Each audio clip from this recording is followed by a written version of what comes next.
Lord जाशिन, एक ओत्सुकी या फिर एक गॉड।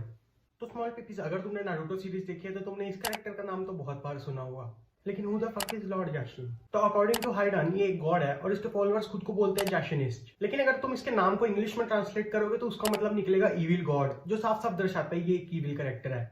लेकिन क्या वो सही में एक गॉड है? तो थ्योरीज के हिसाब से देखा जाए तो वो एक ओत्सुकी है, और ये बात काफी ज्यादा सेंस भी बनाती है क्योंकि नॉर्मल कैरेक्टर्स के लिए ओत्सुकी गॉड से कम नहीं है, क्योंकि वो उड़ सकते हैं, वो अल्ट्रा स्ट्रॉन्ग है और साथ ही साथ रीजन तो है ही। तो लॉर्ड जाशिन जब पृथ्वी पर आया हो तो ऐसा हो सकता है उसने कुछ लोगों की हेल्प की हो या इवन कुछ लोगों को पावर तक दी हो। तो इस वजह से हो सकता है लोगों ने उसको पूजना शुरू कर दिया हो। लेकिन अगर तुम सोच रहे हो वो पृथ्वी पर कब आया, तो इसका आंसर मिलेगा तुम्हें बोरुटो सीरीज में। तो जैसा तुम इस फोटो में देख रहे हो, पृथ्वी पर टोटल 3 पेयर आए थे ओत्सुकीज के, जिसमें से एक था अपनी कागुया और इशिके का पेयर, दूसरा था किनशिकी और मोमोटिकी का पेयर, और तीसरा हो सकता है अपने लॉर्ड जाशिन और ओत्सुकी गॉड का पेयर। क्योंकि इन सब के अलावा पृथ्वी पर उराशिकी आया था, और उराशिकी तो एक फिलर कैरेक्टर है तो हम उसको नहीं गिनने वाले, और वैसे भी साला एक नल्ला कैरेक्टर था। 2 बच्चों ने, लिटरली 2 ने मिलकर उसको रासेंगन से पेल दिया, तो इसलिए मैं तो उसको ओत्सुकी भी नहीं मानता हूँ। तो इसलिए हम उसकी बात यहाँ पे नहीं करेंगे, लेकिन उस पर एक सेपरेट वीडियो बन सकती है अगर तुम लोग देखना चाहो तो जैसा मैंने तुम सबको बताया, थर्ड पेयर हो सकता है लॉर्ड जाशिन और ओत्सुकी गॉड का।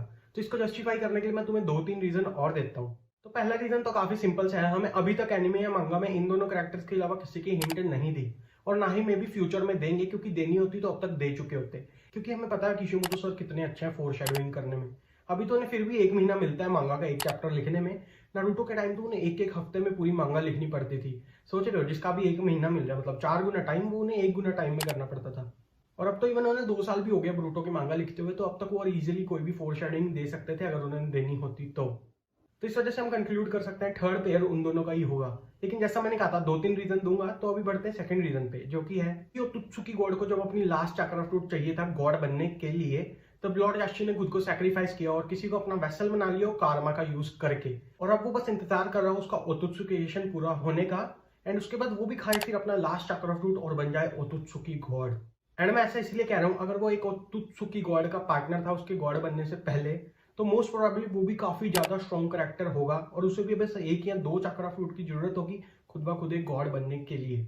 एंड जैसा मैंने पहले कहा था, लॉर्ड जाशिन हो सकता है अपनी बस ओत्सुकीशन पूरा होने का इंतजार कर रहा हो, और ये बात सही होने के भी काफी ज्यादा चांसेस है। क्योंकि जैसे तुम्हें पता होगा, इशिकी को भी हजारों साल लग गए थे एक परफेक्ट वेसल ढूंढने में। हाँ, वो अलग बात है, वो उस परफेक्ट वेसल को यूज तक नहीं कर पाया, लेकिन अमादो जैसा एक जीनियस उसके साथ होने के बावजूद उसे इतना टाइम लग गया। अमादो के साथ साथ भी उसने 20 कुछ साल एक्सपेरिमेंट किए थे लगभग, तब जाके उसे कावाकी एक परफेक्ट वेसल बना था। इसमें कोई बड़ी बात नहीं है कि लॉर्ड जाशिन को उससे थोड़ा ज्यादा टाइम लग जाए, या फिर जैसा मैंने पहले कहा उसकी ओत्सुकीशन अब तक पूरी ना हुई हो, एंड इसलिए भी वो अब तक शायद सामने नहीं आ रहा, क्योंकि वो नहीं चाहता अपनी इनकम्प्लीट वेसल लेके वो जाए किसी से लड़ने और फिर उसका ही पत्ता साफ हो जाए। एंड हाँ, इन सब से हम ये कंक्लूड कर सकते हैं कि लॉर्ड जाशिन इस टाइम का स्ट्रॉन्गेस्ट कैरेक्टर हो सकता है नारुतो के डायमेंशन का, क्योंकि ओत्सुकी गॉड तो अभी आराम से चिल कर रहा होगा 5th डायमेंशन में, और वो ध्यान भी नहीं दे रहा होगा इन सब छोटे मोटे मामलों में, क्योंकि उसको कोई दिक्कत ही नहीं है ना, वो वहां कोई आ नहीं सकता इन सब में से अंटिल अनलेस ये सब भी 100-150 फ्रूट खा ले चक्रा के। तो इस वजह से जो इस डायमेंशन में उसे तो लड़ना ही पड़ेगा अपने कावाकी से। तो स्मॉल बेबीज, बताना आज की थ्योरी कैसी लगी। ये कंप्लीटली मेरी खुद की थ्योरी थी, बाकी तुम्हें ये नेट से कहीं मिल जाए तो कुछ कह नहीं सकते, लेकिन हाँ, तो मुझे जरूर बताना तुम्हें ये थ्योरी कैसी लगी, और मैं अब तुमसे मिलूंगा नेक्स्ट वीडियो में। तब तक के लिए बाय बाय।